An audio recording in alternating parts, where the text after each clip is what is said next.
Bonjour, en si peu de temps, on va parler dans cet épisode des antioxydants. On a commencé à parler des antioxydants et tout le monde parle d'antioxydants.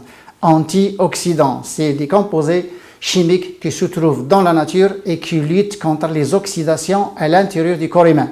Ces oxydations qui sont dues aux radicaux libres et qui détruisent les cellules et qui abîment donc le tissu, et par après il y a apparition de certaines anomalies comme le cancer. Il peut y avoir des problèmes au niveau des fuites, au niveau d'un tube digestif poreux, problème des lectines d'ailleurs, et on peut aller jusqu'aux maladies auto-immunes. Donc les antioxydants, ça existe dans le monde végétal, il n'existe pas dans le monde animal. Il y a une seule chose appelée antioxydant qui se trouve chez le poisson, qui est le sélénium, qui est un métal.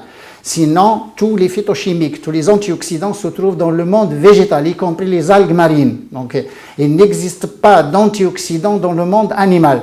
Très peu de lutéine, très peu de choses dans le jaune d'œuf, surtout les œufs beldi, les œufs naturels. Mais il n'y a pas d'antioxydants donc dans le monde animal.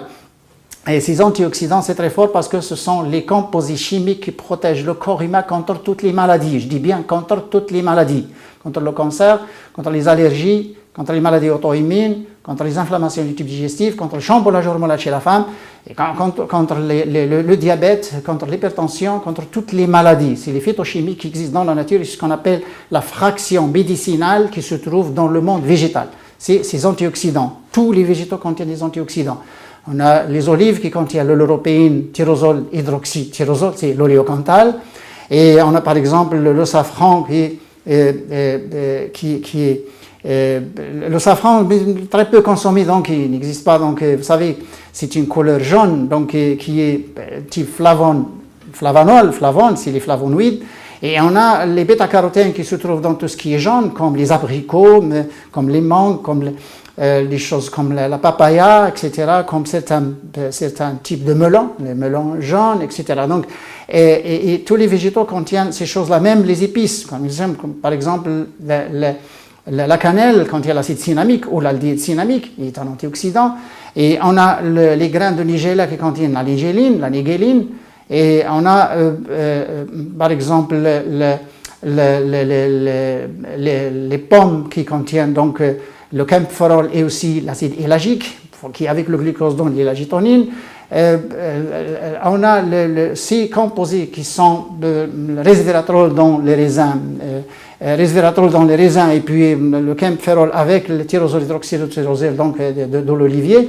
Donc ces antioxydants, normalement, avant on ne parlait pas d'antioxydants, on parlait de protéines, sucre, gras et tout ça dans la nutrition ancienne, traditionnelle, donc la façon de parler de nutrition. Mais actuellement, le bloc numéro 1, c'est les phytoestrogènes fibres, bloc numéro 2, les antioxydants. Et les antioxydants, c'est chez le monde végétal, ils ne sont pas détruits par la chaleur, même après cuisson, donc ils restent. Et attention, il y a une fraction de vitamines qui est comptée avec les antioxydants, qui sont la vitamine A, la vitamine E, la vitamine D et la vitamine C. Ça, c'est aussi compté avec les antioxydants. Il y a la chlorophylle, donc des algues marines, et il y a tout ce qui est matière colorée et colorante qui donne une coloration donc, à la végétation. Hein.